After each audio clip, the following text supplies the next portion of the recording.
अपने ही सर पर पिस्टल रखकर अपने आप को उड़ा लिया और मार डाला।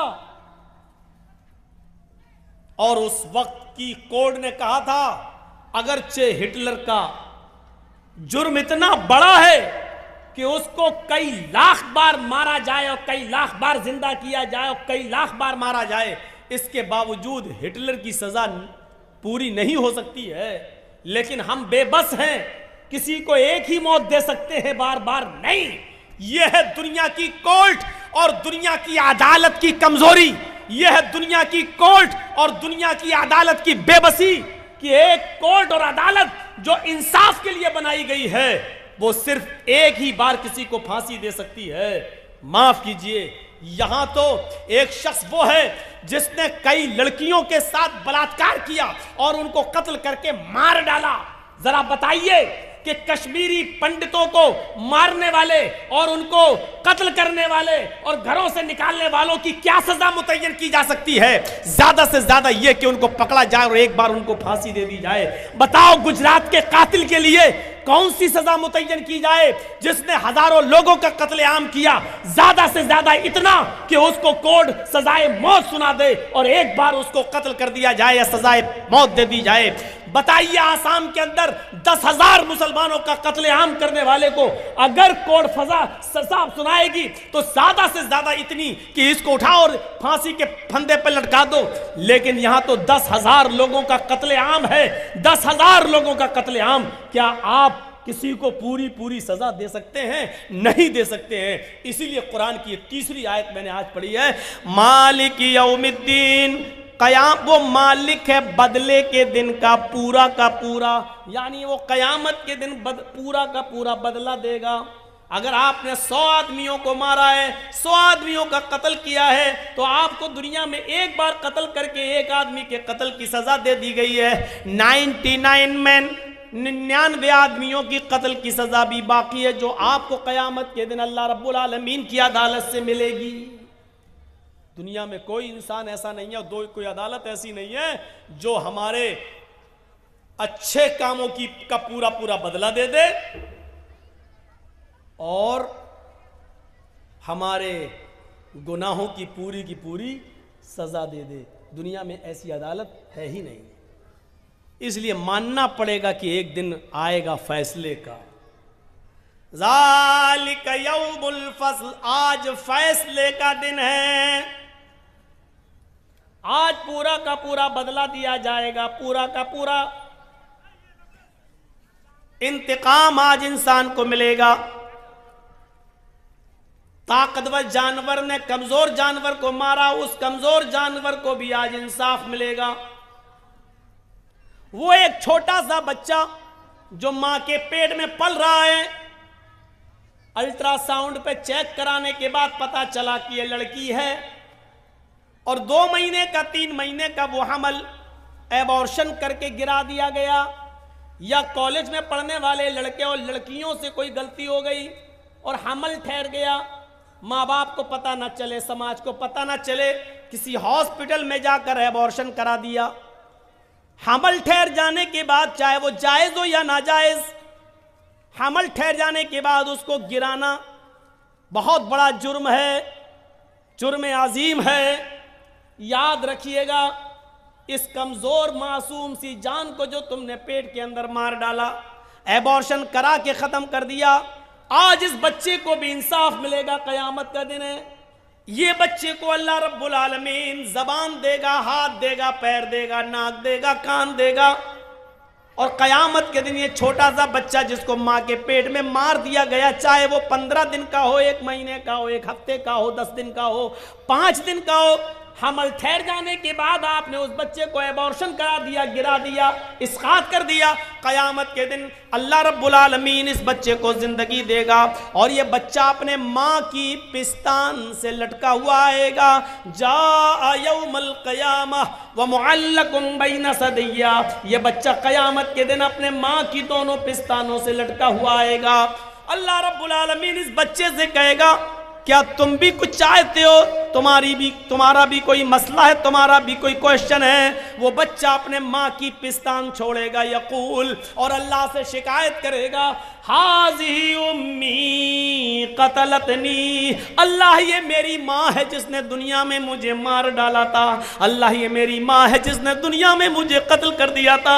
अल्लाह ये मेरी माँ है जिसने दुनिया में मुझे मार डाला था। आय अल्लाह ये मुझे अपने पेट में जगह न दे सकी। आय अल्लाह दुनिया में वजूद में आने से पहले ही इसने मुझे खत्म कर दिया। आय अल्लाह आज तू मेरी माँ का मत बन। आय अल्लाह जिस तरह इसने मेरे टुकड़े टुकड़े करके मुझे नेकी और नमाज और रोजे रखने का और पढ़ने का मौका भी नहीं आने दिया और उससे पहले मार डाला। आय अल्लाह आज तू मेरी माँ को भी जहन्नम के अंदर फेंक दे। वो छोटा सा मासूम बच्चा कयामत के दिन उसको भी अल्लाह रब्बुल आलमीन इंसाफ देगा, उस बच्चे को भी कुव्वत गोयाई देगा और उसकी भी सुनेगा। मालिक यौमिद्दीन, वो कयामत के दिन का पूरा मालिक।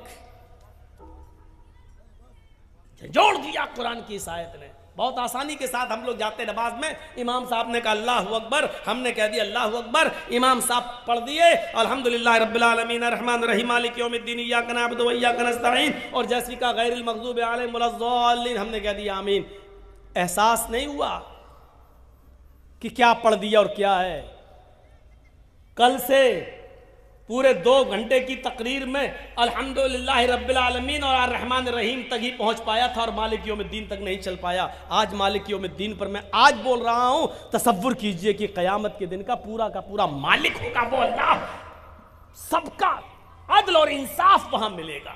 दुनिया में आप अपने आप को बचा सकते हैं, छिपा सकते हैं।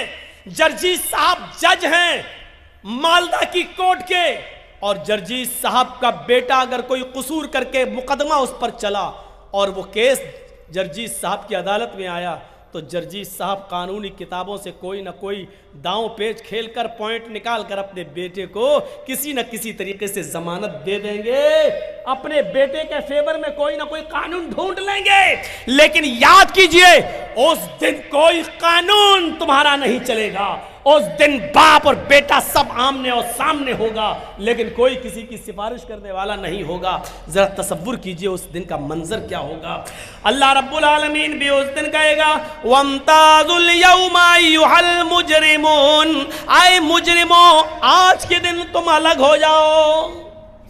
वम्ताजुल यौमा अय्युहल मुजरिमून, आए मुजरिमों आज के दिन तुम अलग हो जाओ, नेक लोगों से अलग हो जाओ। ये सुनकर मुजरिम नेक लोगों से अलग हो जाएंगे। मेरे प्यारे साथियों उस दिन अल्लाह रब्बुल आलमीन सबको इंसाफ देगा। आज जर्जी साहब ने आपको डेट नहीं दी। आपने देखा कि जर्जी साहब फलां आदमी के घर में रुकते हैं, आप उनके पास गए कि भाई मुझे हमारे गांव के लिए डेट दिला दो। जर्जी साहब तो हमारा फ़ोन भी नहीं उठा रहे हैं। उस आदमी ने सोचा कि जर्जी साहब तो हमारे घर पे रुकते हैं, चलिए उन्होंने सिफारिश की। जर्जी साहब ने भी उसका एहसान है उसके ऊपर, जर्जी साहब ने फ़ौरन उसकी बात मानकर डेट दे दी। हाँ ऐसा होता है। आज हम एक दूसरे की सिफारिशें करते हैं और एक दूसरे की सिफारिशें मानते हैं, लेकिन क़यामत के दिन बाप जहन्नम में जा रहा होगा और बेटा जन्नत में जाने का फैसला, बेटा जहन्नम में जा रहा होगा और बाप के जन्नत में जाने का फैसला। लेकिन कोई किसी के काम नहीं आएगा, कोई किसी की सिफारिश नहीं करेगा। आवाज आएगी, आए दुनिया में बेटों को बचाने वालों, आए दुनिया में अपने बेटों के लिए सिफारिशें करने वालों, आए दुनिया में अपनी औलाद के लिए बड़ी से बड़ी सिफारिशें लेकर जाने वालों, मालकुम ला तनासरून, आज तुम्हें क्या हो गया कि आज तुम एक दूसरे की मदद नहीं कर रहे हो। आज तुम्हें क्या हो गया है, आज तुम एक दूसरे के काम नहीं आ रहे हो। आज तुम्हें क्या हो गया है कि आज एक बाप जन्नत में जा रहा है और उसका बेटा जहन्नम में, लेकिन आज बाप अल्लाह से ये नहीं कह रहा है कि मेरे बेटे को जन्नत के अंदर दाखिल कर दो। आज तुम्हें क्या हो गया है, आज तुम एक दूसरे के काम क्यों नहीं आ रहे हो, आज एक दूसरे की सिफारिशें और शिफात क्यों नहीं कर रहे हो। ये मंजर होगा उस दिन का मेरे भाइयों। दुनिया में हम एक दूसरे की सिफारिशें कर देते हैं, लेकिन कयामत के दिन कोई किसी की सिफारिश करने वाला नहीं होगा। इंसाफ होगा वहां पर, सबके साथ इंसाफ। दुनिया में अगर किसी ने किसी की एक बालिश जमीन पर कब्जा किया और 1000 मुकदमा लड़ने के बावजूद भी उसको इंसाफ नहीं मिला, वो 70 जमीनों का तौक उसके गर्दन में डाला जाएगा। उसको देखकर ही लोग ये कहेंगे कि ये दुनिया में किसी की जमीन पर नाजायज कब्जा करने वाला था। अल्लाह रब्बुल आलमीन कहेगा इन नेक लोगों को और इनके ऊपर जुल्म और ज्यादती के केस होंगे। अल्लाह रब्बुल आलमीन कहेगा बदला दो, वहां बदला नहीं दे पाएंगे। फिर अल्लाह कहेगा फिर तुम अपनी नेकियां दो, ये नेकियां देंगे, लो 10 नेकी तुम ले जाओ। दूसरा आएगा मेरे साथ इसने ऐसा किया, 5 नेकी तुम ले जाओ। देते देते देते देते नेकियां उसके पास खत्म हो जाएंगी, लेकिन मुकदमा लेकर लोग आ रहे होंगे, अल्लाह भी मेरा भी हक है इसके ऊपर। अल्लाह कहेगा नेकियां दो, वो कहेगा नेकियां तो मेरी खत्म हो गई, अब क्या दूं। अब अल्लाह कहेगा उस आदमी से जिसका हक मारा था, इसके पास तुम्हें देने के लिए अब नेकियां नहीं है, ऐसा करो कि तुम अपने गुनाह इसके ऊपर ला दो। कितना गरीब इंसान होगा वो उस दिन जो नमाजें लेकर गया, रोजे लेकर गया, हज लेकर गया, ज़कातें लेकर गया, बहुत बड़े बड़े नेक काम उसने दुनिया में किए, लेकिन लोगों पर जुल्म किया, लोगों पर ज्यादती की, लोगों के ऊपर परेशान किया उसने।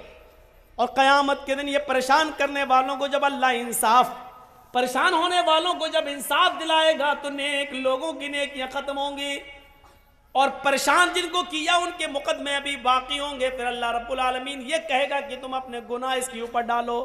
गौर करो, मौलाना जर्जीस ने किसी की जमीन दाबी, मौलाना जर्जीस ने किसी को थप्पड़ मारा, मौलाना जर्जीस साहब ने किसी के साथ कुछ किया, किसी के साथ कुछ किया, लेकिन नमाजें 5 वक्त की पढ़ी, रोजे पूरे महीने के रखे, हज भी किया, ज़कात भी देते रहे, खुश थे कि क़यामत के दिन हम तो जन्नत में जाएंगे। लेकिन जिनको परेशान किया वो अपना मुकदमा लेकर आएंगे। जर्जीस साहब ऐसा है, हाँ है, चलो ने बदला दो। जर्जीस साहब के पास अब जमीन नहीं है कि वो किसी को दें। अल्लाह कहेगा अपनी 10 नेकियां दो। दूसरा आएगा इसने मेरे साथ ये क्या, जर्जीस साहब 10 नेकी इसको दो, दे दी गई। तीसरा आएगा इसको दो, चौथा आएगा उसको दो। 10, 15, 20 आदमियों ने पेश किया मुकदमा, नेकी देते देते खत्म। 21वां आदमी आया, मेरा भी हक है आपके ऊपर, नेकियां दो। अल्लाह कहेगा जर्जीस नेकी दो, जर्जीस कहेगा अल्लाह नेकियां खत्म।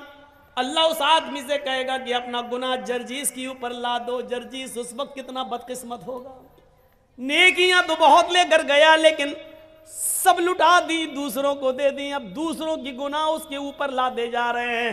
पूछा मनिल मुफलिस, तुम जानते हो गरीब कौन है? अल्लाह के रसूल सवाल कर रहे हैं, क्या तुम जानते हो मुफलिस कौन है, कल्लाश कौन है, गरीब कौन है?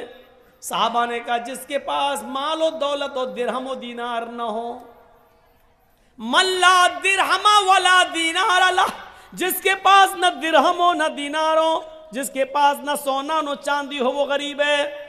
अल्लाह के नबी फरमाते नहीं नहीं, मेरी उम्मत का गरीब इंसान ये नहीं है। मेरी उम्मत का गरीब इंसान तो वो है जो क़यामत के दिन बहुत सी नेकियां लेकर जाएगा, नमाज और रोजे की नेकियां लेकर जाएगा, लेकिन हक मारा होगा और एक एक करके सारी नेकियां उनको दे देगा जिनका हक मारा है। फिर भी हक वालों का हक बाकी रहेगा, फिर उनके गुनाह इस आदमी पर ला दे जाएंगे। ये मेरी उम्मत का सबसे गरीब इंसान है।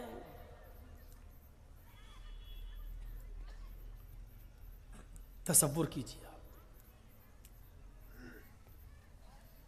एक ई रिक्शा चलाने वाला आदमी, ई रिक्शा जिसको आप लोग क्या बोलते हैं, टोटो,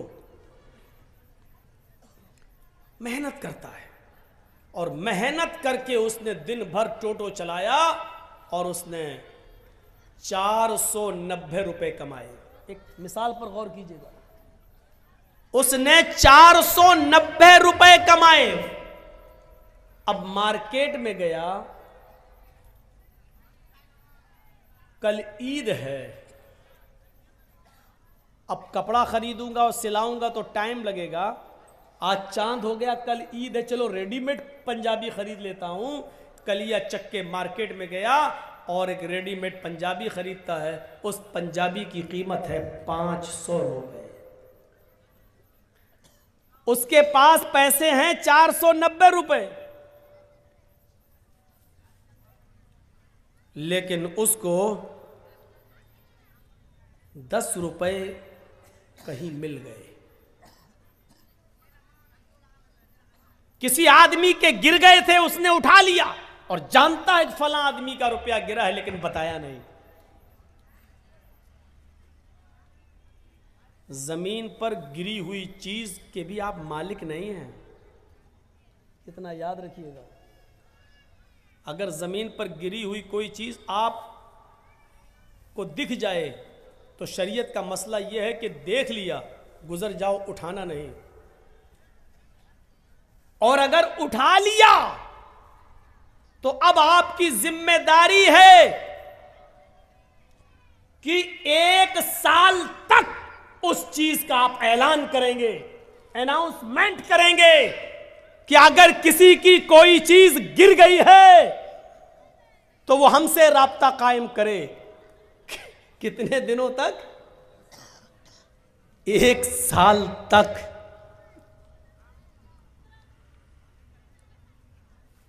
1 साल तक आप उसका अनाउंसमेंट करेंगे, 1 साल तक। और जब 1 साल के बाद भी कोई नहीं आता है, उसका मालिक नहीं मिलता है, तब आप उसका 5वां हिस्सा सदका और खैरात करके बकिया चीज आप अपने लिए इस्तेमाल कर सकते हैं। यानी 100 रुपए मिले हैं आपको, तो पहले 1 साल तक उसका अनाउंसमेंट करो, बचेगा क्या? और 1 साल तक जब 100 रुपए का मालिक आपको ना मिले तो फिर उसमें 5वां हिस्सा यानी 20 रुपए सदका और खैरात गरीब को दो, और उसके बाद 80 रुपए आप इस्तेमाल कर सकते हो। वो भी कब? और ये इस्तेमाल करने की इजाजत आपको वो भी इस कंडीशन में मिल रही है क्योंकि आपने 1 साल मेहनत की है। यानी ये 80 रुपए भी आपके लिए तब हलाल हो रहे हैं जब आप 1 साल मेहनत करने के बाद उसके मालिक तक नहीं पहुंचा पाए या उसका मालिक नहीं मिला तब। 10 रुपए आपको मिल गए लेकिन आपने उसको बताया नहीं, जिसका गिरा चुपके से आपने उठाया, और 490 रुपए में 10 रुपए मिलाकर 500 रुपए का पंजाबी आपने खरीद लिया। 490 रुपए हलाल के हैं जो आपने रिक्शा चलाकर मेहनत करके कमाया, लेकिन 10 रुपए आपने उसमें हराम के मिला दिए, पंजाबी आपने खरीद लिया। अब जब तक वो पंजाबी, जब तक वो कुर्ता, जब तक वो कमीज आपके जिस्म पर रहेगी, अल्लाह की कसम ना आपकी कोई फर्ज नमाज कबूल होगी, ना फर्ज रोजा कबूल होगा, ना नफली नमाज कबूल होगी, ना नफली रोजा कबूल होगा। कब तक? जब तक वो पंजाबी आपके जिस्म पर रहेगी।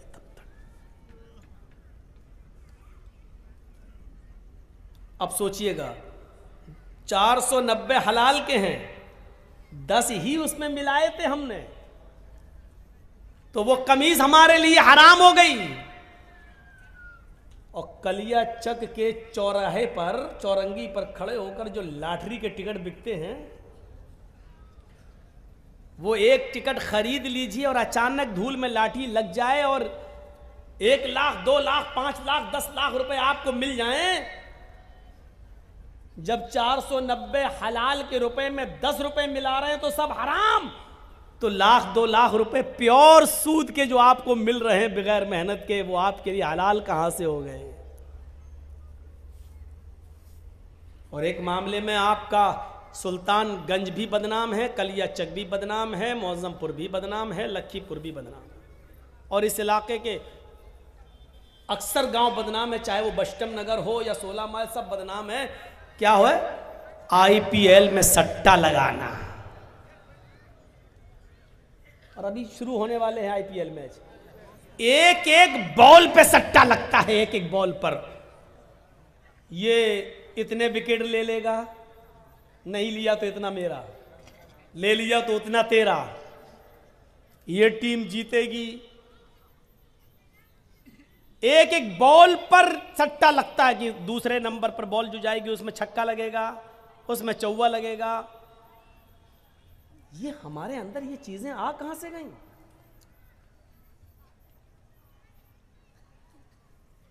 ये तो प्योर हमने लगाया 1000 रुपया, या तो इधर गया या इधर आया। लेकिन तसव्वुर कीजिए, इस्लाम ये कहता है कि अगर आपने किसी को 100 रुपए दिए बतौर कर्ज, बतौर उधार, ये कहकर दिया कि आप 100 रुपए ले लीजिए, आपको जरूरत है, लेकिन 1 महीने के बाद जब आप वापस करेंगे मुझे तो हम आपसे 110 रुपए लेंगे, हम आपसे 110 रुपए लेंगे,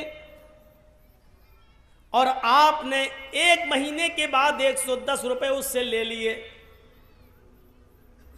तो जानते हो ये 10 रुपए आपके पास जो आए हैं, और आपने जो 10 रुपए 1 महीने के बाद ज्यादा ले लिया, आप तो सट्टे में 1000, 2000, 5000, 10,000 लगाते हो IPL के।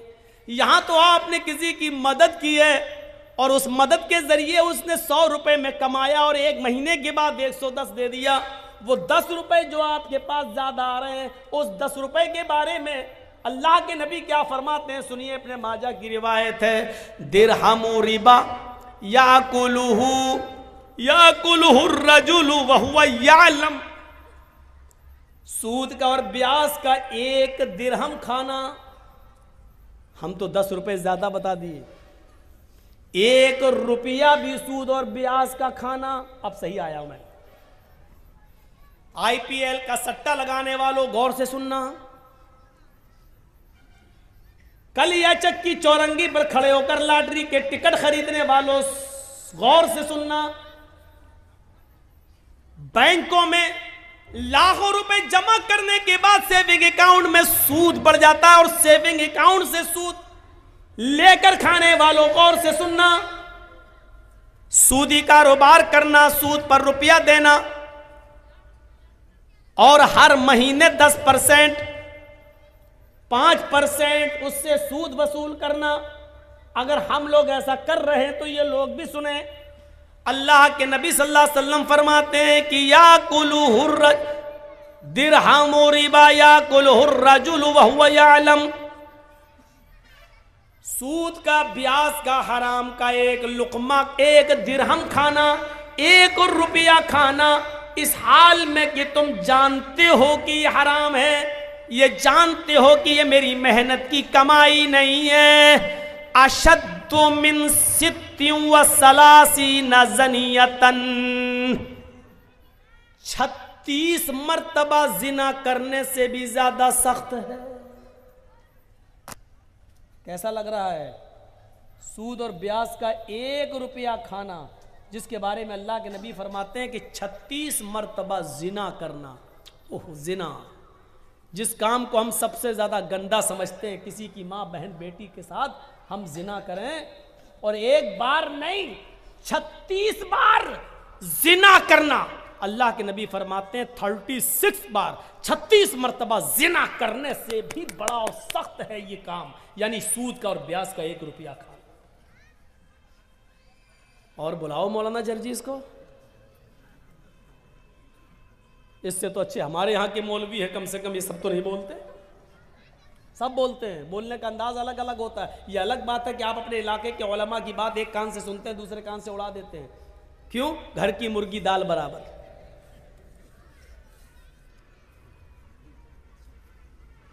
सित्तिन व सलासीन ज़नियतन, 36 बार।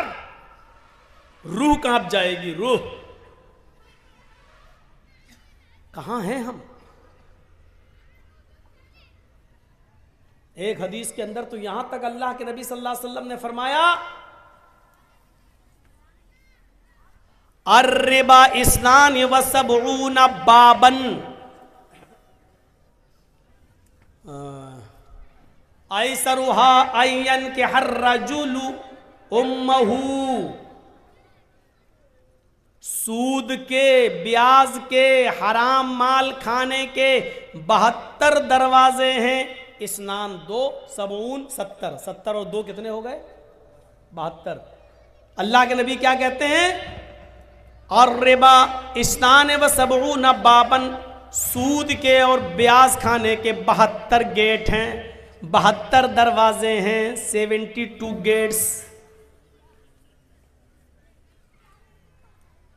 There are 72 गेट्स, 72 दरवाजे हैं सूद और ब्याज के। उसमें सबसे छोटा और हल्का दरवाजा बता रहे हैं अल्लाह के नबी 71, और इससे बड़े बड़े हैं, लेकिन सबसे हल्का दरवाजा क्या है? सबसे हल्का गेट क्या है? सबसे करीब का दरवाजा क्या है? आइसरुहा आयन के हर रजुलुम्महु, सबसे करीब दरवाजा सूद और ब्याज का 72 दरवाजों में यह है कि एक आदमी अपनी सगी मां के साथ निकाह कर ले। सगी मां के साथ निकाह हो जाएगा। मौलाना जर्जी साहब एक लड़के का निकाह पढ़ा रहे हैं, लड़का अपनी मां के साथ निकाह कर रहा है। जर्जी साहब 1,00,000 मरतबा भी पढ़ें, या अय्युहल्लज़ीना आमनू तक़ुल्लाह हक़्क़ तुक़ातिही वला तमूतुन्ना इल्ला व अंतुम मुस्लिमून, या अय्युहन्नासु तक़ू रब्बकुमुल्लज़ी ख़लक़कुम मिन नफ़्सिन वाहिदा व ख़लक़ मिनहा ज़ौजहा व बस्स मिनहुमा रिजालन कसीरन व निसाअ। 1,00,000 मरतबा भी कुरान की आयतें पढ़ जाएं, लेकिन इसके बावजूद वो निकाह नहीं होगा, क्योंकि मां लड़के पर हलाल नहीं हो सकती है। अब वो सोच रहा है कि मेरा निकाह हो गया, और रात में वो अपनी मां के साथ हम बिस्तरी करता है, मिलता है, ये सोच करके मेरा तो निकाह हुआ मां के साथ। तो क्या निकाह और निकाह के कलमात पढ़ने के बावजूद, ये कुरान की आयतें पढ़ने के बावजूद, क्या उसकी मां उसके लिए जायज हो जाएगी? नहीं। अगर वो हम बिस्तरी करता है तो ये जिना ही माना जाएगा और हरामकारी मानी जाएगी। तो अल्लाह के नबी कहते हैं कि 1,00,000 बार कुरान पढ़कर निकाह पढ़ा देने के बावजूद मां हराम ही रहेगी। आई सरुहा आयन की हर रजुलुम्महु, कि मां के साथ कोई आदमी निकाह करे लेकिन वो निकाह के बावजूद भी हरामकारी करता है। इसी तरीके से सूद और ब्याज के माल पर चाहे कितनी दुआएं पढ़ के खाओ, बिस्मिल्लाह, तो बिस्मिल्लाह कहने से हलाल नहीं हो जाएगा। सूद और ब्याज बिल्कुल सूअर के गोश्त की तरह होता है। आप लाख कहिए बिस्मिल्लाह अल्लाहु अकबर, लेकिन सूअर हलाल नहीं होगा, कुत्ता हलाल नहीं होगा। सूद और ब्याज की रकम पर कितने ही दुआएं पढ़ डालो, हलाल नहीं होगा। माँ के साथ निकाह करते वक्त कितनी आयतें पढ़ डालो, लेकिन माँ लड़के पर हलाल नहीं होगी। इतनी क्लियर बात हो गई।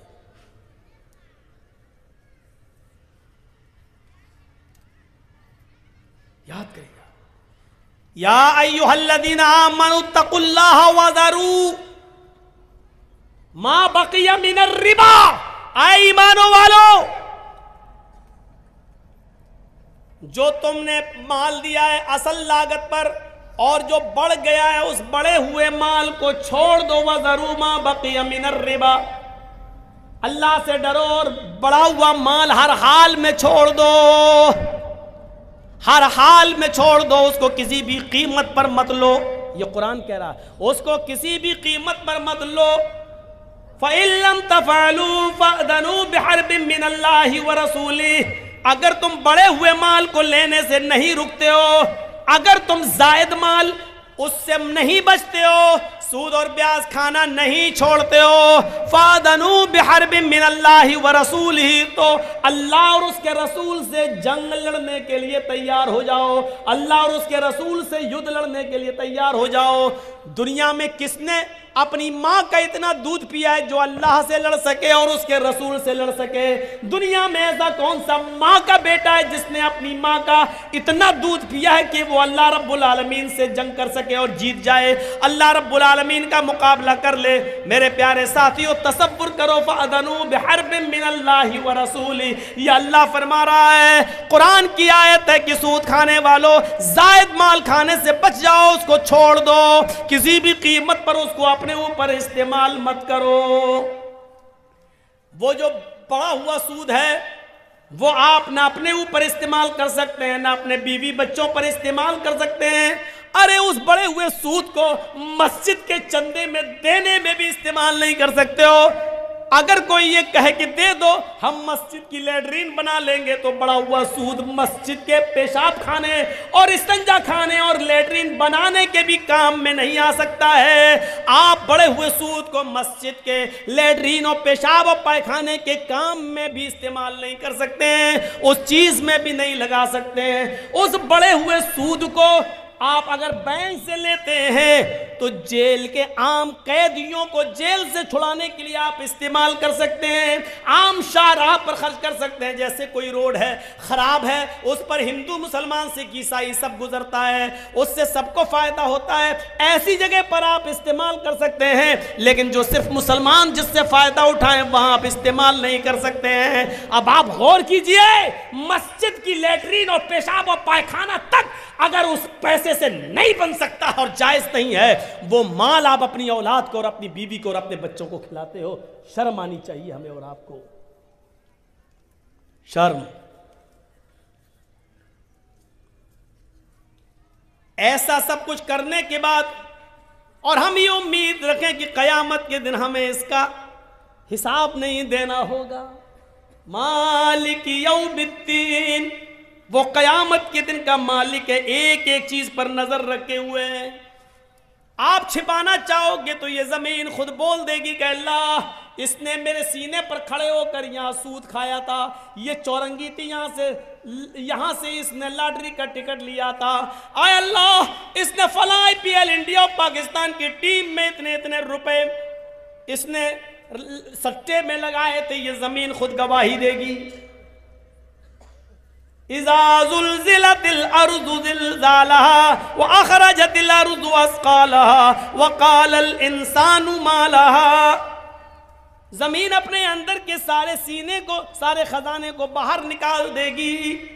जब जमीन में जलजला पैदा होगा, जब जमीन में भूकंप आएगा, वक़ालल इंसानु मा लहा, और इंसान कहेगा इसको ये क्या हो गया है। यौमइज़िन तुहद्दिसु अख़बारा, उस दिन ये जमीन अपने अंदर के एक एक चीज को बयान करेगी, बोलेगी। ये मत सोचिए कि जमीन कैसे बोलेगी, जमीन तो बेजान है, जमीन तो बेजान है, कैसे बोलेगी। मोबाइल क्या है, जानदार है क्या?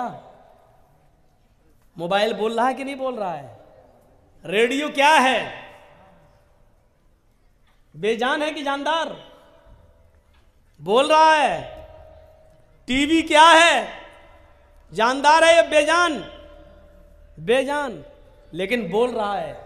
जब साइंटिस्ट अल्लाह की दी हुई अकल से ऐसी चीज बना सकते हैं कि बेजान चीज को बोलने पर मजबूर कर सकते हैं, तो क्या अल्लाह रब्बुल आलमीन कयामत के दिन जिसने साइंटिस्ट को अकल दी है, क्या वो इस जमीन को बोलने की ताकत नहीं दे सकता है?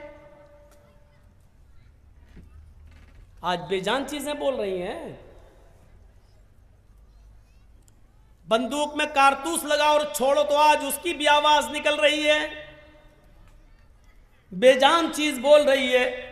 और ये सब चीजें जमीन से पैदा हुई हैं, लकड़ी, लोहा, तांबा, इन्हीं को प्लास्टिक, इन्हीं को तोड़ मरोड़ कर टीवी बना दी गई, इन्हीं को तोड़ मरोड़ कर रेडियो बना दिया गया, इन्हीं को तोड़ मरोड़ कर मोबाइल बना दिया गया है। जब जमीन से पैदा होने वाली इन चीजों को बोलने पर मजबूर किया गया तो जमीन क्यों नहीं बोलेगी? यौमइज़िन तुहद्दिसु अख़बारा, जमीन अपने अंदर के सारे एक एक करके सारी खबरों को बयान करेगी। ये सूरत हाल आज हमारी हो गई है। हम सट्टे लगा रहे हैं, हम सूद और ब्याज खा रहे हैं, हम IPL,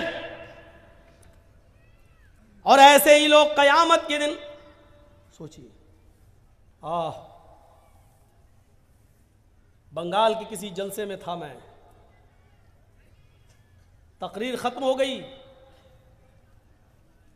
जरा इस मंजर को देखिएगा, मैं अपना वाकया बता रहा हूं अपना। उस वक्त मेरा एक छोटा बच्चा था 6 साल का, आज वो 7.5 साल का है। 1.5 साल पहले की बात बता रहा हूं मैं आपको। तकरीर ख़त्म करके मैं अपने रेस्ट रूम पर जहां हमको ठहराया गया, मैं गया, घर से फ़ोन आता है रात के तकरीबन 1:30 बजे कि बच्चे की तबीयत तो उस वक्त 6 साल का था, तबीयत बहुत ख़राब है, सख्त फीवर है, हाथ लगा रहे हैं तो हाथ जल रहा है। मैंने कहा उसको जल्दी से लेकर निकलो। पड़ोस में आसपास डॉक्टर, लेकिन दरवाजा खोलने के लिए तैयार नहीं रात की तारीकी में। सरकारी हॉस्पिटल में ले जाया गया और मैं यही उत्तर दिनाजपुर के इलाके में, और रात के 4 बजे तक, 4:30 बजे तक बराबर राब्ते में रहता हूं। अब कैसी तबीयत है, अब क्या है, अब क्या कंडीशन है। और जब पता चला और बच्चे से बात की और उसने कहा अब्बू ठीक है, आराम है, और जब घर से पता चला कि हाँ रिलैक्स, आराम मिल गया है, उस वक्त तक मेरे भाइयों रात की नींद उड़ गई। कोई चीज खाने और पीने का दिल नहीं। ये कंडीशन, कभी आपको भी इस कंडीशन से गुजरना पड़ता होगा। आपका बच्चा अगर रात में पेट के दर्द से कराहने लगे तो आपके रात की नींद उड़ जाती है, और उस वक्त तक आप चैन और सुकून की नींद नहीं सो सकते जब तक कि उस बच्चे के पेट का दर्द बंद ना हो जाए। लोगों ने इस कोरोना काल में अपने बच्चों के दर्द को समझा है। इस बीमारी में उन्होंने अपने और अपने अजीजों को खोया है। वो जानते हैं कि जान की कीमत क्या है। मेरे भाइयों जरा तसव्वुर करो, एक छोटे से बच्चे की हल्की सी बुखार की खबर, फीवर की खबर आपको आपके रात की नींद उड़ा देती है, और आपके बिस्तर पर कांटे चुभने लगते हैं। नरम और गर्म बिस्तर भी आप छोड़ने पर मजबूर हो जाते हैं। लेकिन उस कयामत के दिन के दर्द को समझने की कोशिश करो। वही औलाद हमारे सामने होगी जिस बच्चे के लिए आज 6 साल की उम्र में हमने रात में बिस्तर छोड़ दिया। उसका हल्का सा फीवर हमें सोने नहीं देता है। लेकिन कयामत का मंजर ये होगा, यौम यफिर्रुल मरउ मिन अखीही व उम्मिही व अबीही व साहिबतिही व बनीही। कयामत के दिन इंसान भाग रहा होगा। यौम यफिर्रुल मरउ मिन अखीही, अपने भाई को देखकर भागेगा, नहीं नहीं उसके सामने नहीं आऊंगा, ये मुझसे एक नेकी न मांग बैठे। यौम यफिर्रुल मरउ मिन अखीही, आदमी अपने भाई को देखकर भागेगा। व उम्मिही व अबीही, अपनी माँ को देखकर भागेगा, अपने बाप को देखकर भागेगा। वो डरेगा मेरी माँ मुझसे ये न कहने लगेगी बेटा दुनिया में मैंने तुझे अपना दूध पिलाया, पाल पोस कर बड़ा किया, आज तू अपनी माँ को एक नेकी नहीं दे सकता है। ये मेरी माँ मुझसे एक नेकी ना मांग बैठे, मेरा बाप मुझसे कहीं एक नेकी ना मांग बैठे। ऐसा ना हो। यौमा यफिर्रुल मरउ मिन अखीही व उम्मिही व अबीही व साहिबतिही व बनीही। इंसान अपनी माँ से भागेगा, अपने बाप से भागेगा, व साहिबतिही, और अपनी बीवी से भी भागेगा। वो बीवी जो सुकून का जरिया होती है। इंसान दिन भर का थका हुआ आता है और अपनी बीवी की आगोश में जाता है तो दिन भर की थकान उसकी उतर जाती है और उसको अपनी बीवी से सुकून मिलता है। लेकिन कयामत के दिन अपनी बीवी को भी देखकर उससे भागेगा। वह साहिबतिही, उसको देखकर भागेगा। वह बनीही, और अपनी औलाद को, अपने बेटों को देखकर भागेगा। वो बेटा जिसका हल्का सा फीवर और पेट का दर्द हमारी रातों की नींद उड़ा देता है, लेकिन कयामत के दिन बाप अपने बेटे को देखकर भागेगा, नहीं नहीं नहीं नहीं नहीं, ये तो मुझे मरवा देगा, एक नेकी मांग ली हम कहां से देंगे। जरा तसव्वुर कीजिए आप। मैंने एक मिसाल जो आपने दी है और आप अपने ऊपर सोच कर और कयास करके जरा तसव्वुर करें, कहां हैं हम, किस पोजीशन में हैं हम। नफ्सा नफ्सी का आलम। हजरत आयशा बयान करती हैं, युहशरुन्नासु यौमल क़यामति हुफ़ातन औरातन गुरला। इस हदीस को सुनने के बाद सब कुछ हम भूल जाते हैं, सब कुछ। आपके कलिया चक में फिर भी लड़कियां और औरतें कपड़े कुछ ढंग के पहन लेती हैं थोड़े बहुत, लेकिन ज़रा मालदा की तरफ चले जाइए और फिर देख लीजिए ड्रेस 15-20 किलोमीटर की दूरी पर ड्रेस कैसी चेंज होती है। और फिर थोड़ा सा सिल्लीगुड़ी और न्यू जलपाईगुड़ी की तरफ चले जाइए, ड्रेस और बढ़ती जाएगी। कयामत के दिन जब उठेगा आदमी कब्र से तो ड्रेस ही नहीं होगी। लीजिए, युहशरुन्नासु यौमल क़यामती हुफ़ातन औरातन गुरला। कयामत के दिन जब इंसान अपनी कब्रों से उठाए जाएंगे तो इस हाल में उठाए जाएंगे, हुफ़ातन, पैरों में चप्पल नहीं होगी, औरातन, जिस कफन में लपेट कर दफन किए गए थे वो कफन भी उनके ऊपर नहीं होगा, औरातन, पूरे के पूरे नंगे होंगे बरहना। बैठ जाओ भाई, मोबाइल हमारे पास भी है भाई साहब, से कहिए आजकल तो कोई देखो सुन ही नहीं रहा वो आदमी। अब बताओ इतनी रात में किसको बात कर रहे होंगे भाई फोन लगा के कान। हम धोने में बहुत मशहूर हैं, ऐसा धोएंगे कि फिर कभी मोबाइल कान में नहीं लगा पाओगे। इसी में हम बदनाम हैं, और बदनाम हैं किस में? हमने उस लड़के को नहीं छोड़ा पाकुड़ में, रात के 1:30 बजे टाइम मिला, वो उठ के जा रहा था तो वैसे वो खेत में था, वो बात कर रहा था मोबाइल पे से, हमारी नज़र पड़ गई उस पर, मोबाइल में बात भी करता जा रहा हूँ, होंठ पे लग के चूमता भी जा रहा है। और जलसे में हमने उसको नहीं छोड़ा। मेरे सामने अगर ये सब हरकत करोगे तो भाई फिर बचोगे नहीं। वो देखो देखो वो उठ के भागा बैठ गया। कहाँ जा रहे हो? तेरी तो शादी भी नहीं हुई, तू क्या करेगा घर जाकर? हुफातन, नंगे पैर होंगे, उरातन, नंगे जिस्म होंगे, उनके जिस्मों पर कपड़ा नहीं होगा। गुरलन, कब्रों से जब उठेंगे तो सब के सब बिना खतने के होंगे। कब्रों से जब उठेंगे तो खतना खत्म होगा, बिना खतने। जैसे माँ के पेट से बच्चा पैदा होता है बगैर खतने के, कब्र से लोग ऐसे ही उठेंगे, खतने, बगैर खतने के, उनके खतना नहीं होगा। जब अल्लाह के नबी सल्लल्लाहु अलैहि वसल्लम ये मंजर बयान कर रहे थे तो हजरत आयशा सिद्दीका कहने लगी, आए अल्लाह के नबी सल्लल्लाहु अलैहि वसल्लम, कब्रों से तो मर्द भी उठेंगे औरतें भी उठेंगी, इसलिए कि कब्रों में, कब्रस्तान में मर्द भी दफन होते हैं और औरतें भी। मर्दों का अलग कब्रस्तान और औरतों का अलग कब्रस्तान तो नहीं होता है, कब्रें अलग अलग जरूर होती हैं लेकिन कब्रस्तान तो एक ही होता है। जब लोग कब्रों से उठेंगे मर्द भी होंगे और औरतें भी होंगी, क्या ये सब एक साथ उठेंगे? अन्निसा अर्रिजालु वन्निसाउ जमीअन, ऐ अल्लाह के नबी, क्या मर्द और औरतें एक साथ कब्र से उठेंगी?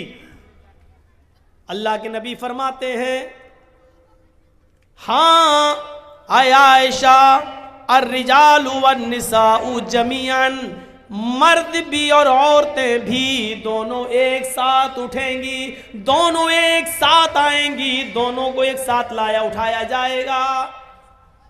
हजरत आयशा फरमाती हैं, यंजुरु बाज़ुहुम इला बाज़, आए अल्लाह के नबी, क्या मर्द औरतों को भी देखेंगे और औरतें मर्दों को देखेंगी?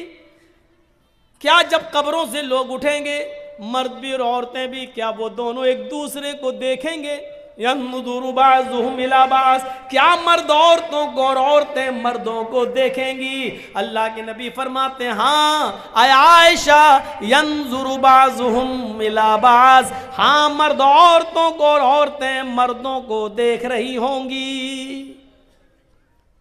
हजरत आयशा फरमाती हैं, ऐ अल्लाह के नबी, तब तो औरतें मारे शर्म के मर जाएंगी, तब तो औरतें, बहुत स्लो स्पीड में बोल रहा हूं ताकि आपको मैं आपके दिमाग तक घुसा सकूं अपनी बात को, तब तो औरतें मारे शर्म के मर जाएंगी जब मर्द उनकी तरफ नजरें उठाकर देखेंगे। आज तो लड़कियां अच्छे कपड़े पहनकर निकले और कोई लड़का उनको ना देखे तो मर जाती है, हट, इसका मतलब हमारे कपड़े खराब है, हमको देखता ही नहीं है कोई।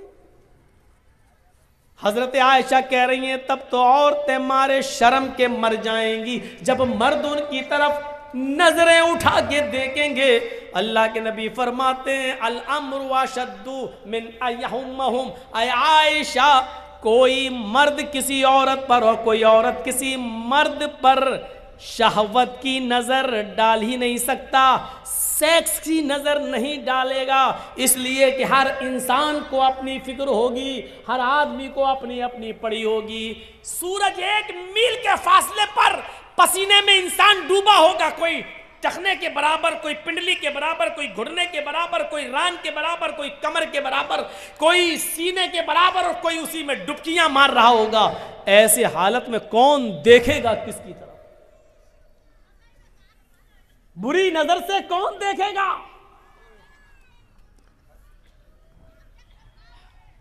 वो देखो मछली बिक रही है औरतों के पिंडाल से, नहीं मान सकती हैं औरतें, इतना नज़दीक आप इनका इंतज़ाम कर देते हैं बेचारी का। 1 साल के बाद तो इनको सुनने का मिलता है।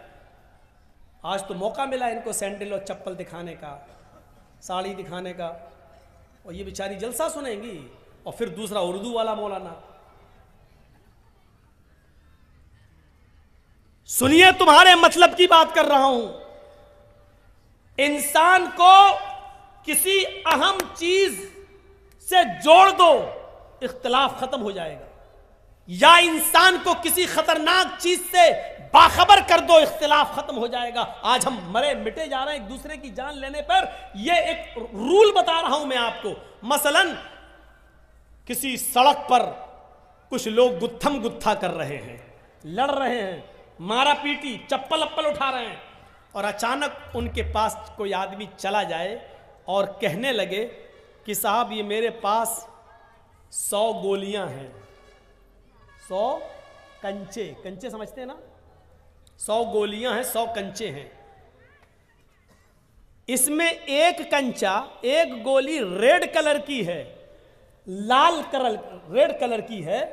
मैं इन 100 गोलियों को हवा में उछाल कर फेंक रहा हूं, लेकिन लाल रंग की गोली पर 1 लाख रुपया मैंने इनाम रखा है। यानी जिसको लाल रंग की गोली मिलेगी वो 1 लाख रुपए का हकदार होगा, उसको मैं 1 लाख रुपए दूंगा। और ये कहकर आप उस गोलियों को आप उछाल दीजिए हवा में, और जैसे आप उछालेंगे, यहां जो झगड़ा कर रहे थे, गुत्थम गुत्ता हो रही थी, मारधाड़ हो रही थी, वो सब मारधाड़ भूल जाएंगे, ये भी भूल जाएंगे कि किस बात पे हो रही थी। सब एकदम उस गोली, और सबकी नजर उस लाल रंग की गोली पर होगी, जबकि गोलियां और भी हैं वहां पर, लेकिन दूसरे रंग की गोलियों को कोई नहीं उठाएगा, सिर्फ लाल रंग की गोली पर टूट पड़ेंगे। क्योंकि मकसद क्या है? इस पर इनाम है, इस गोली को उठाएंगे तो 1 लाख रुपया मिलेगा।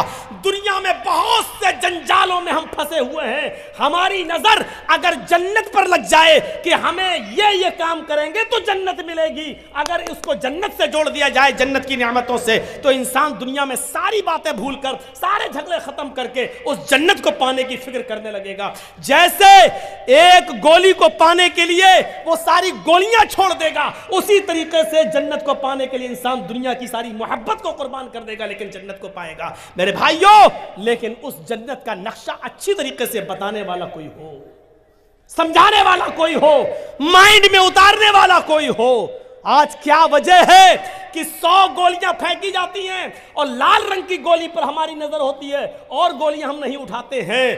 क्यों? क्योंकि लाल गोली पर 1 लाख रुपए का इनाम है, हर आदमी चाहता कि हमें इनाम मिल जाए।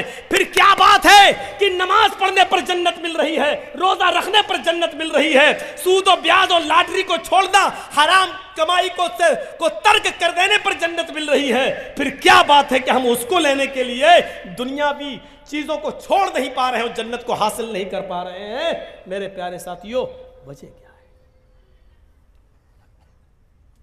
वजह क्या है? अभी ये लोग गुत्थम गुत्था कर रहे हैं। अब दूसरी मिसाल से समझने की कोशिश करो। अभी लोग लड़ रहे हैं, गुत्थम गुत्था कर रहे हैं, एक दूसरे को मारना चाह रहे हैं। इतने में मौलाना जर्जी साहब एक पिटारा लेकर उनके बीच पहुंच जाते हैं।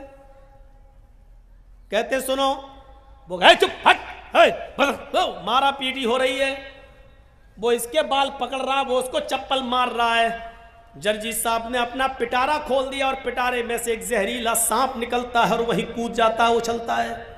अब आप ये बताइए कि उस जहरीले सांप को देखकर वो गुत्थम गुत्था करने वाले, लड़ने वाले क्या करेंगे? वो अपनी लड़ाई भूल जाएंगे।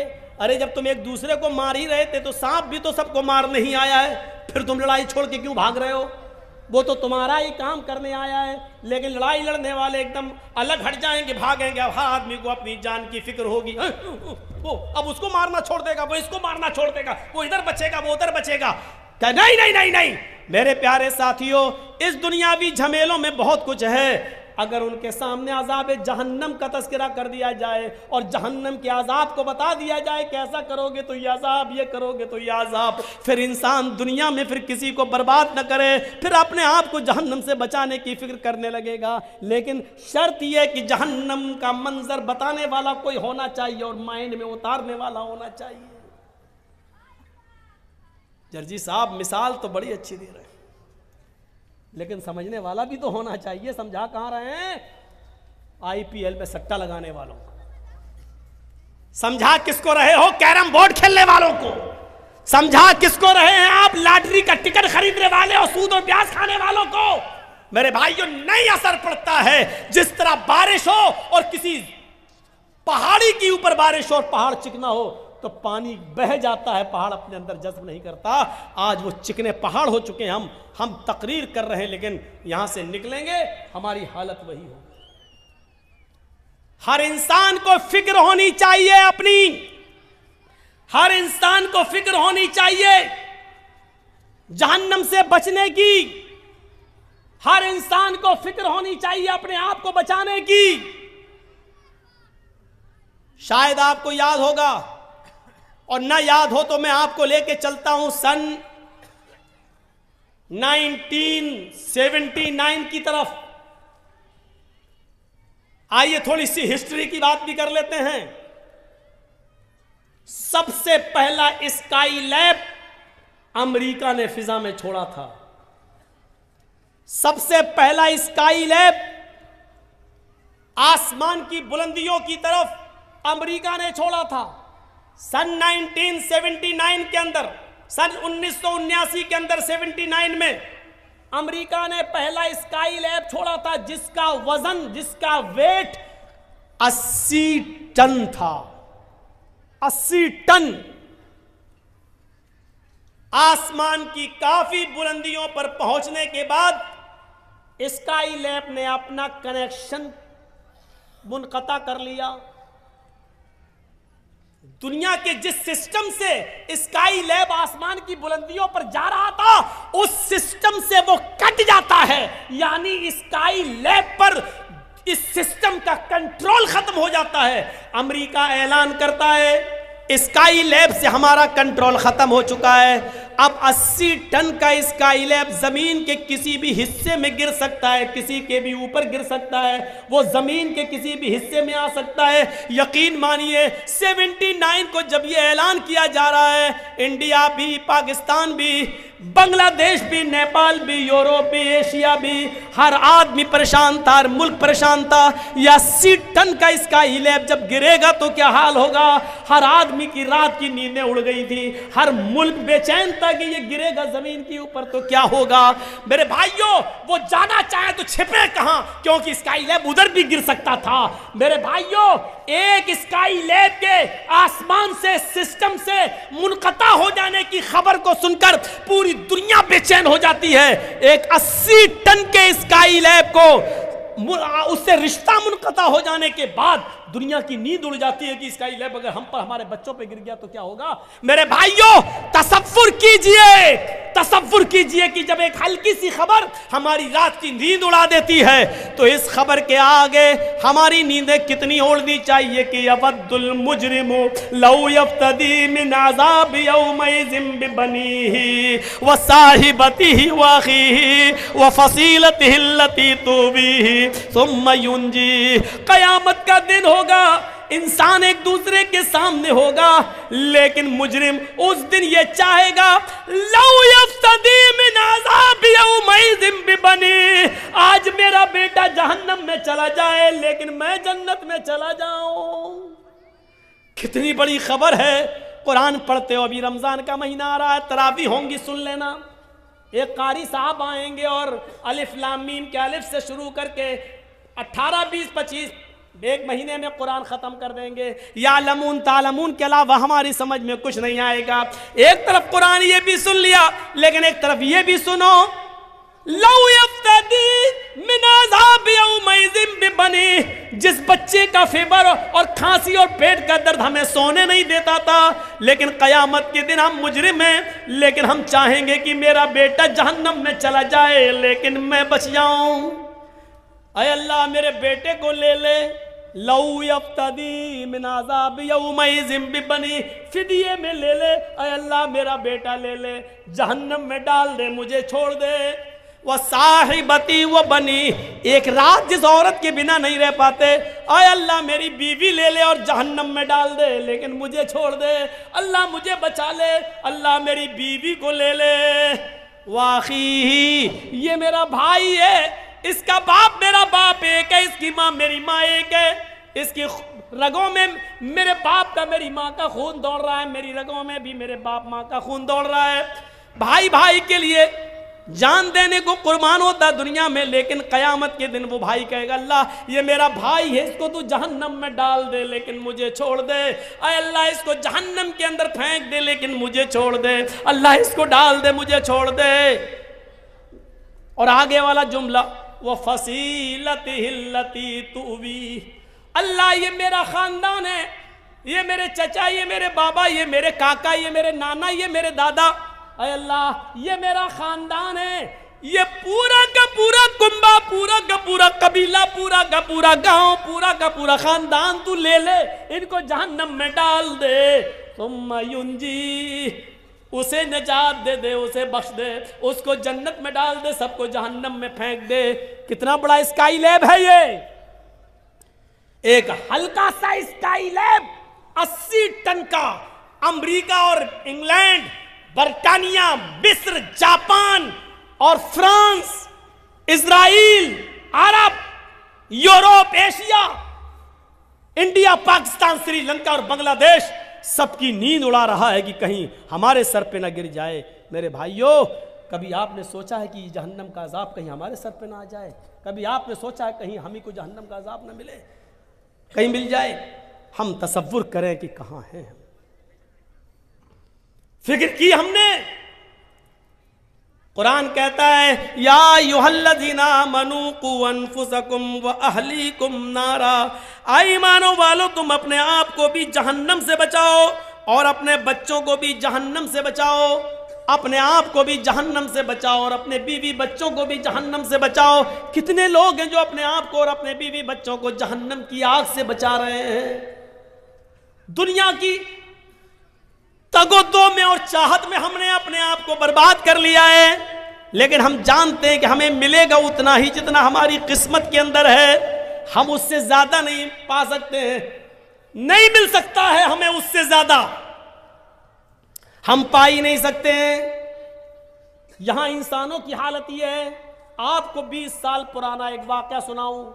हमारे इलाके में नॉर्थ यूपी के अंदर, नॉर्थ शिमाली यूपी में, नॉर्थ यूपी में उसके मशरिकी हिस्से में, यानी उसके ईस्ट के एरिया में, नॉर्थ यूपी के ईस्ट एरिया में आज से 20 साल पहले एक सैलाब आया था। आज से 20 साल पहले पानी का एक सैलाब आया था।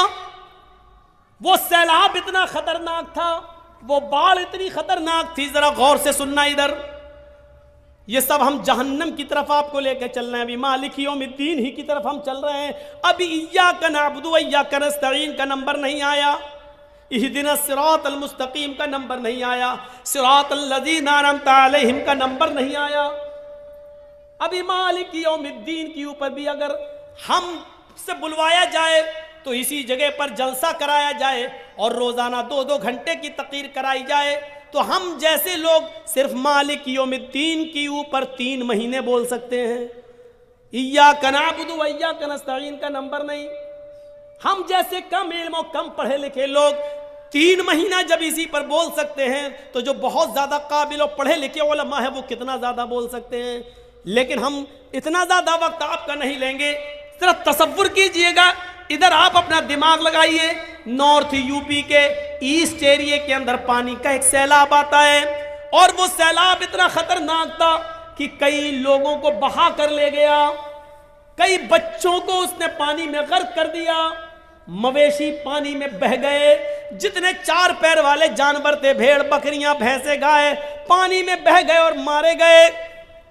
कुछ लोग अपना इलाका छोड़ रहे हैं, कुछ ऐसे हैं जो उसी में फंस गए हैं। ऐसे मंजर को देखे और जब सैलाब थोड़ी देर के लिए रुका, थोड़ी देर के लिए जब सैलाब रुका तो मंजर इतना भयानक था, उस गांव का, बस्ती का मंजर इतना भयानक था कि उस भयानक मंजर को लोग देख रहे हैं कि ये क्या हुआ, ये घर कितना मजबूत था लेकिन आज ढह गया, ये कितना अमीर आदमी था आज उसका माल बह गया। कुछ लोग हैं जो उस सैलाब में फंसे हुए हैं, अपने माल को और अपने बच्चों को अपने समेटे हुए हैं, लेकिन कश्तियां नहीं है, नाव नहीं है, निकल नहीं सकते हैं। इस भयानक मंजर पर एक आदमी की नजर पड़ती है कि पानी में आधे से ज्यादा डूबा हुआ एक पेड़ है, एक दरख्त है जो आधे से ज्यादा डूब गया है पानी के अंदर। लेकिन जब उसने डूबे हुए उस पेड़ पर नजर डाली तो उसकी एक ब्रांच पर, उस पेड़ के एक टहनी से लगा हुआ एक मजबूत टहनी पर एक आदमी बैठा हुआ है और जिस डाल पर आदमी बैठा हुआ है उसी डाल के ऊपर एक खतरनाक और जहरीला सांप भी मौजूद है। सैलाब इतना खतरनाक था, सांप इंसान का दुश्मन और इंसान सांप का दुश्मन। इंसान सांप को देखता है तो फौरन मारने की कोशिश करता है और सांप जब अकेले में किसी इंसान पर हावी हो जाए तो उसको डंक मारने की कोशिश करता है, डसता है। लेकिन हैबत सैलाब की इतनी ज्यादा है कि सांप इंसान को देख रहा है और उसी टहनी पर, उसी डाल पर आदमी सांप को देख रहा है, लेकिन आदमी सांप को नहीं मारता है और सांप इंसान को नहीं डस रहा है। वो जानता है कि नीचे पानी है, अगर ये आदमी गिरा तो ये मरेगा और सांप भी जानता है कि अगर हम गिरे तो हम मरेंगे। इस मंजर को देखकर इंसान न सांप को मार रहा है, न सांप इंसान को मार रहा है। कुछ लोग दूर से इस मंजर को देख रहे हैं। तसव्वुर कीजिए कि सैलाब इतना भयंकर, इतना खतरनाक और इस मंजर को कुछ लोग दूर से देख रहे हैं।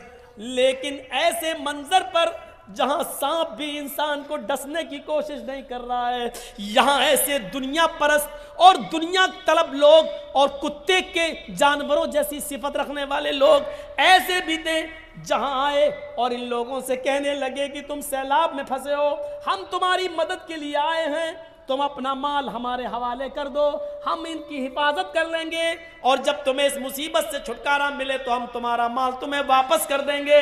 और इन भोले भाले मुसीबत में फंसे हुए लोगों ने अपना सामान, अपना सोना चांदी जो बचा सके थे, उन्होंने इन लोगों के हवाले कर दिया और ये रफू चक्कर हो गए, लेकर भाग गए। गौर कीजिए, उन मजबूर लोगों की मजबूरी का भी फायदा इन लोगों ने उठाया। जहां एक सांप इंसान को डसने की हिम्मत नहीं कर रहा है और जहां एक इंसान सांप को मारने की हिम्मत नहीं कर रहा है, वहां ये इंसान कितना गिर चुका है। वहां ये दुनिया तलब इंसान और दुनिया परस्त इंसान, नाजायज माल को कमाने वाला और दुनिया की मोहब्बत को रंगने वाला ये इंसान कितना नालायक और कितना बड़ा कमीना है जो ऐसे मौके पर भी मजबूर लोगों की मजबूरी को ना समझ सका और उनका माल लेकर फरार हो रहा है। आप अंदाजा लगाइए, सोचिए कि इंसान कितना ज्यादा मफाद परस्त हो चुका है।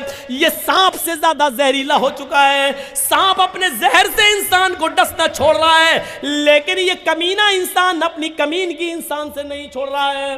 ये सोचिए और तसव्वुर कीजिए कि इंसान कितना गिर चुका है कि एक मौके पर सांप भी इंसान को काटने की जुर्रत नहीं कर रहा है, लेकिन इंसान इंसान को काट रहा है, इंसान इंसान को डस रहा है। और ऐसे मौके पर भी उसका पैसा छीनकर, उसकी दौलत लेकर ये भाग जाते हैं, ये कहकर कि अभी तुम मुसीबत में हो, हमारे हवाले कर दो, जब तुम्हारे मुसीबतों के दिन खत्म होंगे हम तुम्हारे हवाले कर देंगे। और उसके बाद उनका पता नहीं चलता। इस दुनिया की दौलत ने हमें इतना हमें बर्बाद कर दिया, बिल्कुल कुत्ता सिफत इंसान बना दिया। इसीलिए अल्लाह के नबी ने फरमाया, यूशिकुल उमम अन तदा अलैकुम कमा तदा अलकलतु अला क़िसतिहा, तुम्हारे ऊपर एक ऐसा जमाना आ जाएगा, तुम्हारे ऊपर एक ऐसा जमाना आ जाएगा कि जैसे भूखे लोग दस्तरखान के ऊपर टूट पड़ते हैं, उसी तरीके से तमाम लोग तुम्हारे ऊपर टूट पड़ेंगे।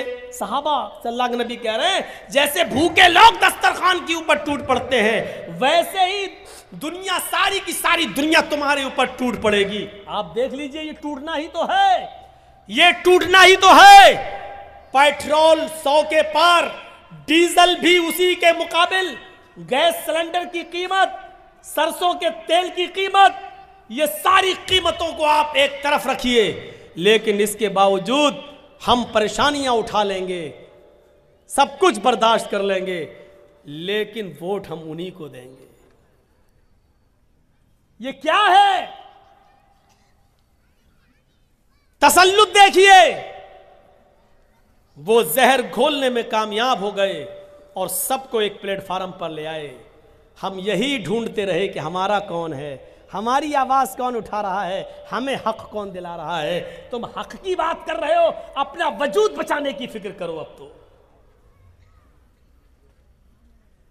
हम इसी में अभी पड़े हुए हैं। और किसी चैनल वाले ने हमारा इंटरव्यू लिया, कहा कि आप क्या कहना चाहते हैं कि जर्जी साहब, क्या बीजेपी मुसलमानों को बर्बाद कर रही है? मैंने कहा नहीं, बीजेपी मुसलमानों को कभी बर्बाद कर ही नहीं सकती। ये आप गलत सोचते हो कि बीजेपी आ जाएगी हमें बर्बाद कर देगी। नहीं, जिस दिन बीजेपी मुसलमानों को बर्बाद करेगी उस दिन बीजेपी खुद बर्बाद हो जाएगी।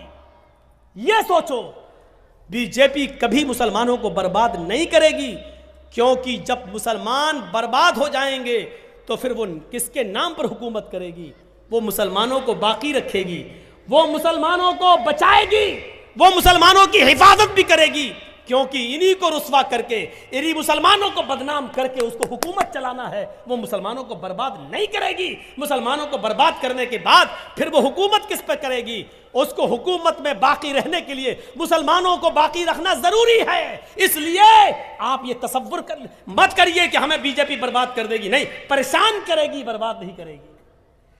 परेशान करेगी, हवा खड़ा करके तुम्हें इंडिया से निकाला जाएगा, NRC CAA आएगा, ये सिर्फ हवा खड़ा करके आपको परेशान करेगी। देखा नहीं आपने, जितना ही लोगों ने गाय के नाम पर हमको बर्बाद किया, बदनाम किया, गाय गाय गाय गाय, लेकिन आज गूगल पे डालिए और यूट्यूब पे सर्च कीजिए, हिंदुस्तान के अंदर सबसे बड़ा गाय के गोश्त का व्यापारी कौन और गाय को काटने वाला कौन? तो अल्हम्दुलिल्लाह सुम्मा अल्हम्दुलिल्लाह, उसमें किसी मुसलमान का नाम नहीं बल्कि एक बीजेपी के नेता का नाम आया।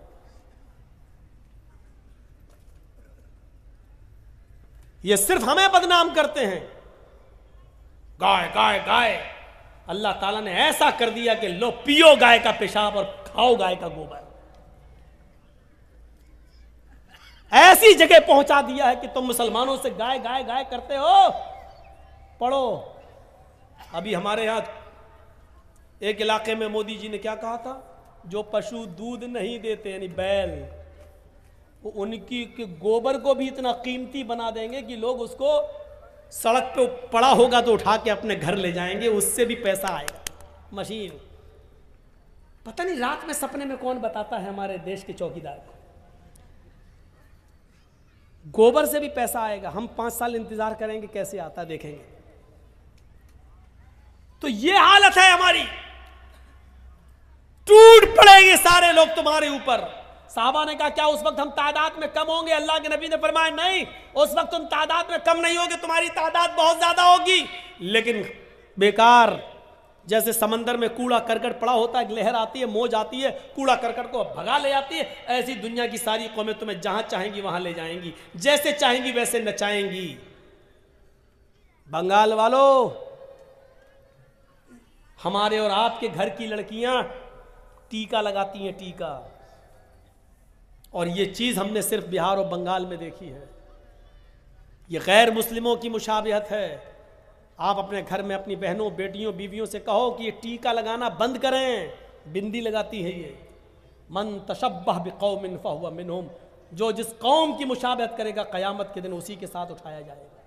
क्या आप चाहते हैं कि हमारी और आपकी माँ, बहन, बेटियां कल क़यामत के दिन गैर मुस्लिमों के साथ उठाई जाएं? दुनिया, अल्लाह के नबी से पूछा, ये कहां फरमाया कि ऐसा क्यों? का हुब्बुद दुनिया व कराहियतुल मौत, अल्लाह रब्बुल आलमीन दुनिया की मोहब्बत तुम्हारे दिलों में डाल देगा। आज दुनिया की मोहब्बत हमारे दिलों में डाल दी गई है। कहीं से भी मिले माल, बस माल आए, और जितना आए वो हम तक रहे, हम आपको नहीं देंगे। इस दुनिया की हिर्स ने और लालच ने हमें बिल्कुल कुत्ता बना दिया है। हमारे और आपके गांव में एक बैल मरा पड़ा है, एक बैल मर गया है। सुनिए एक मिसाल, एक बैल मर गया है और उस मरे हुए बैल के पास एक कुत्ता आया है और उस मरे हुए बैल का गोश्त नोच नोच के खा रहा है। उस मरे हुए बैल की बदबू दूसरे कुत्तों को लगी, दूसरे कुत्ते भी उस मरे हुए बैल का गोश्त खाने आ रहे हैं, लेकिन ये कुत्ता जिसने सबसे पहले इस बैल के गोश्त पर मुंह मारा, वो कुत्ता जब दूसरे कुत्ते को आता हुआ देखता है तो भौंकता है, अपना दांत दिखाता है, अपना पैर उठाता है और भौंक भौंक कर उस कुत्ते को वहां से भगा देता है। इस कुत्ते से पूछो कि तू कितना गोश्त खा लेगा? 2 किलो, 3 किलो, 4 किलो, ज्यादा से ज्यादा 5 किलो, लेकिन यहां तो 3 कुंटल है। मरा हुआ बैल, उसका वजन 3 कुंटल है, तू कितना खा लेगा? 2 किलो, 3 किलो, 4 किलो, ज्यादा से ज्यादा 5 किलो। लेकिन कुत्ते को यह गवारा है कि बकिया गोश्त बेकार होता है, हो जाए, लेकिन दूसरे कुत्ते को हम नहीं खाने देंगे। आज यही सिफत हमारे अंदर आ गई है। यह सुनना पड़ेगा तुम्हें नहीं, तुम्हारे बाप को भी सुनना पड़ेगा।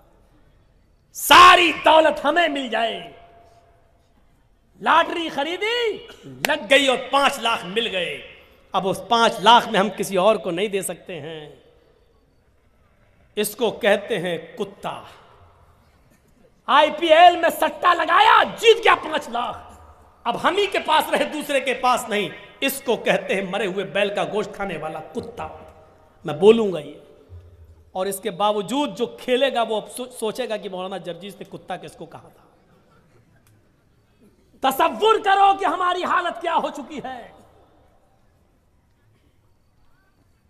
जबकि हालत यह थी कि एक सहाबी अल्लाह के नबी सल्लल्लाहु अलैहि वसल्लम के पास आते हैं और कहते हैं कि अल्लाह के नबी, मेरे चंद गुलाम हैं, मैंने उनको खरीदा है, मेरे चंद गुलाम हैं, कभी कभी वो हमारे माल में खयानत करते हैं, कभी कभी वो हमको झूठ बोलते और धोखा देते हैं। मैं उनकी खयानत करने पर उनको थोड़ी बहुत सजा भी देता हूं, मारता भी हूं। अय अल्लाह के नबी, क्या ये जुल्म तो नहीं है? भाई वो खयानत करते हैं, चोरी से हमारा माल चुरा लेते हैं, धोखा देते हैं हमें। अगर मैं उनको मारता हूं तो कयामत के दिन मुझसे हिसाब व किताब तो नहीं होगा? देख रहे हैं आप ये सवाल, कयामत के दिन कोई हिसाब व किताब तो नहीं होगा हमसे? तो अल्लाह के नबी सल्लल्लाहु अलैहि वसल्लम फरमाते हैं, कयामत के दिन तराजू लाई जाएगी। उस सहाबी से क्या कह रहे हैं, इधर सुनो, उस सहाबी से क्या कह रहे हैं? कयामत के दिन तराजू लाई जाएगी और उस तराजू के अंदर उनकी खयानत, उनका धोखा रखा जाएगा।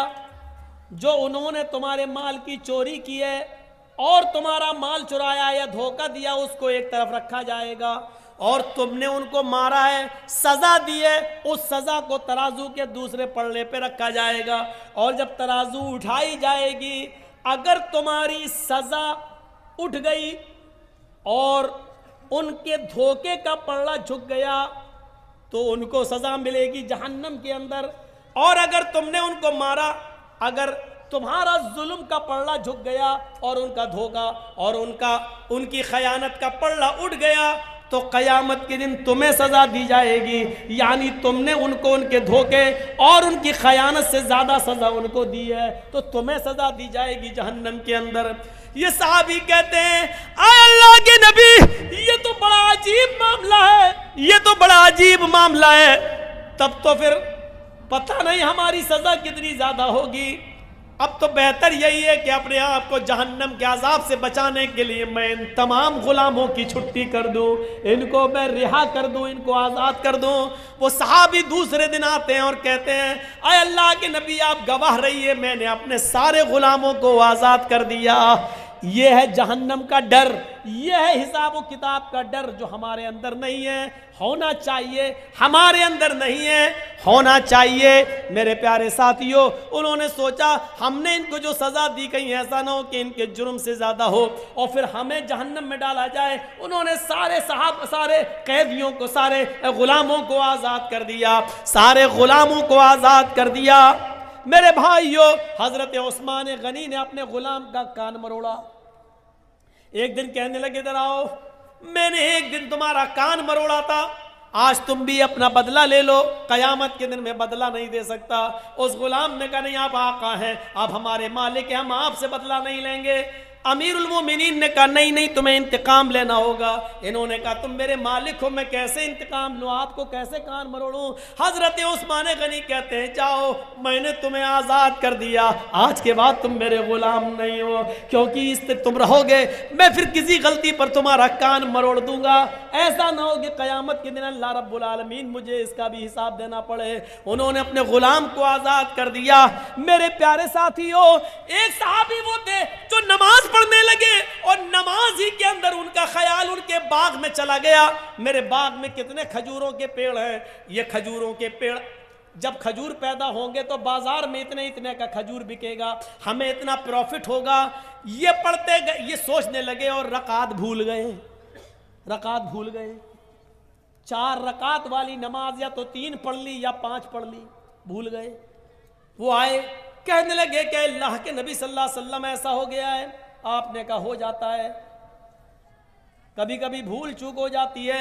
लेकिन इस सहाबी ने सोचा कि इस बाग की वजह से, जो खजूरों का बाग है, इस बाग की वजह से मेरा दिमाग बढ़ गया है, इसकी पैदावार पे चला गया है। ये बाग रहेगा तो मैं बार बार सोचता रहूंगा और मैं नमाज में भूलता रहूंगा, यानी नमाज में ज्यादा दिमाग नहीं लगेगा, बाग की तरफ दिमाग लगेगा। आते और अल्लाह के नबी से कहते हैं कि अल्लाह के नबी, मैं अपना पूरा का पूरा बाग सदका कर रहा हूं, खैरात कर रहा हूं, मैं इस बाग ही को नहीं रखूंगा जो नमाज में डिस्टर्ब करता है, जो बाग को ही को हम अल्लाह के राह में सदका और खैरात कर रहे हैं, इसको गरीबों और मिस्कीनों में इसके फल बांट दो। हमें नहीं चाहिए ऐसा बाग जो कयामत के दिन अल्लाह के सामने हमें इसका जवाब देना पड़े, अल्लाह के सामने उसके जवाब हम दे हो जाएं। ये बाग हमें नहीं चाहिए जो बार बार हमारी रकातों को भुलवा रहा है। मेरे भाइयों, ये थे जहन्नम के अजाब से डरने वाले और कयामत के दिन की फिक्र करने वाले। ये लोग थे हिसाब व किताब से डरने वाले। मालिक यौमिद्दीन, वो कयामत के दिन का पूरा पूरा मालिक है और उस दिन हमें हिसाब व किताब देना होगा उस रब के सामने।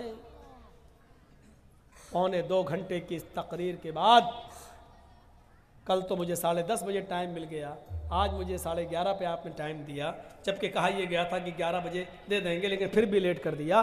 बंगाल में आमतौर पर जलसे 12 और 12:30 बजे से ज़्यादा नहीं चलते, आज तो फिर भी 1:15 बज गया है। तो मेरे प्यारे साथियों, इससे ज़्यादा अब जलसा होना भी नहीं चाहिए, लेकिन अभी आप बैठिएगा, जाइएगा नहीं। मैं एक बात और सुना देता हूँ आपको, और वो बात क्या है, तसव्वुर कीजिए कि वो क्या जज्बा था। अल्लाह के नबी सल्लल्लाहु अलैहि वसल्लम कह रहे हैं, कोई है जो 100 ऊंट अल्लाह की राह में दे, मैं जमानत देता हूं कि वो जन्नत में जाएगा। उस्मान गनी उठे, कहते हैं कि 100 ऊँट मैं दे रहा हूं। आपने कहा लोगों, उस्मान ने 100 ऊँट दे दिए, उस्मान के अलावा कोई है जो 100 ऊँट और दे? हजरत उस्मान दोबारा उठते कि 100 और दे रहा हूं। आपने कहा लोगों, उस्मान के अलावा कोई और देगा? फिर उस्मान उठे कि मैं 100 और दे रहा हूं। अल्लाह के नबी ने कहा उस्मान तुम 300 दे चुके हो, अब तुमसे नहीं, उस्मान के अलावा कोई और है? फिर उस्मान उठे कि मैं 100 और दे रहा हूं। आपने कहा उस्मान अब बस करो, 400 हो गए, तुमसे नहीं, उस्मान के अलावा कोई और है? फिर उस्मान उठे कि मैं 100 और दे रहा हूं। बार बार दूसरा उठने का नंबर ही नहीं दे रहे, उस्मान ही पहले उठ जाते। 7 बार कहा, 7 बार उस्मान ने दिया। अल्लाह के नबी को ही चुप होना पड़ा, ये सोच करके आप मैं जितना कहूंगा यही उठेंगे, दूसरा कोई उठेगा ही नहीं। तो आपने फरमाया लोगों, 700 ऊंट देकर उस्मान ने आज इतना बड़ा नेक काम किया है, इतना बड़ा नेक काम किया है कि अल्लाह ने अभी जिब्रील को भेजकर फरमाया उस्मान से कह दो माज़र्रा उस्मान, माज़र्रा उस्मान, माज़र्रा उस्मान, मामिला बादल यौमी कत्तु।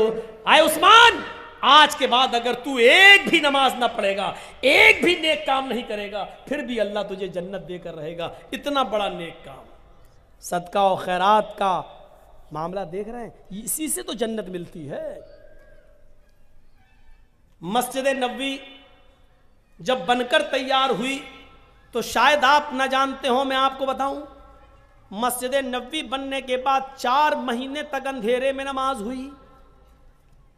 सहाबा के पास इतना तेल नहीं था कि वो चिराग जला सके।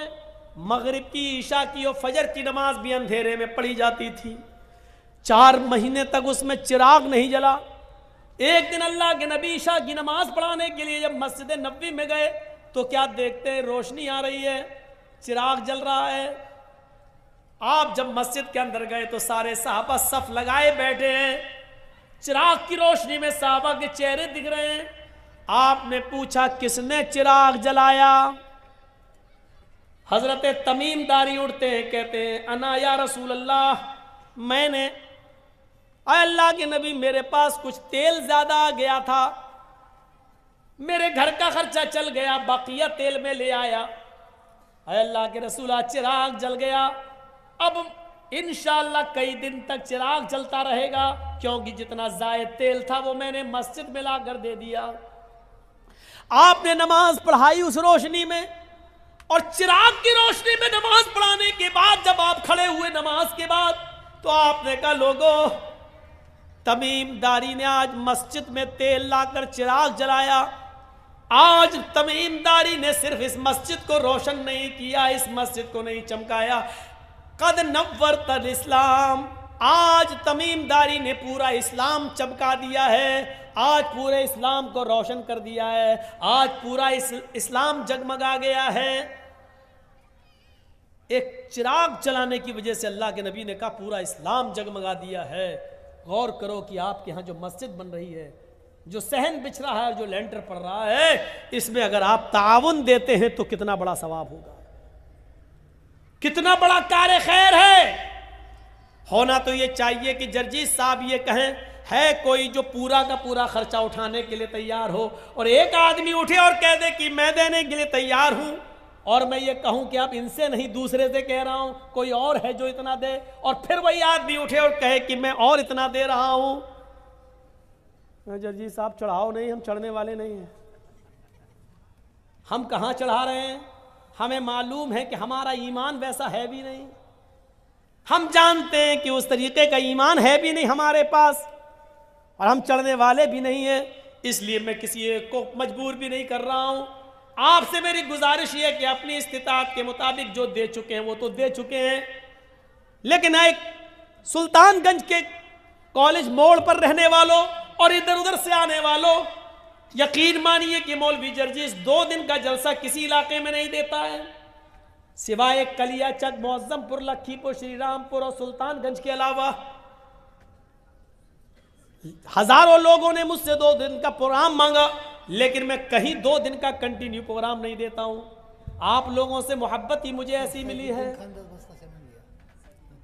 वो सब हम नहीं बोलेंगे, वो सब हमको हिसाब नहीं आता है, वो आप लोग बोलिएगा। हम जिस तरीके से भाई, हम इस चंदे को सही नहीं मानते हैं कि एक एक आदमी लाए और एक एक के लिए दुआ की जाए, ये तरीका गलत है, माफ़ कीजिएगा।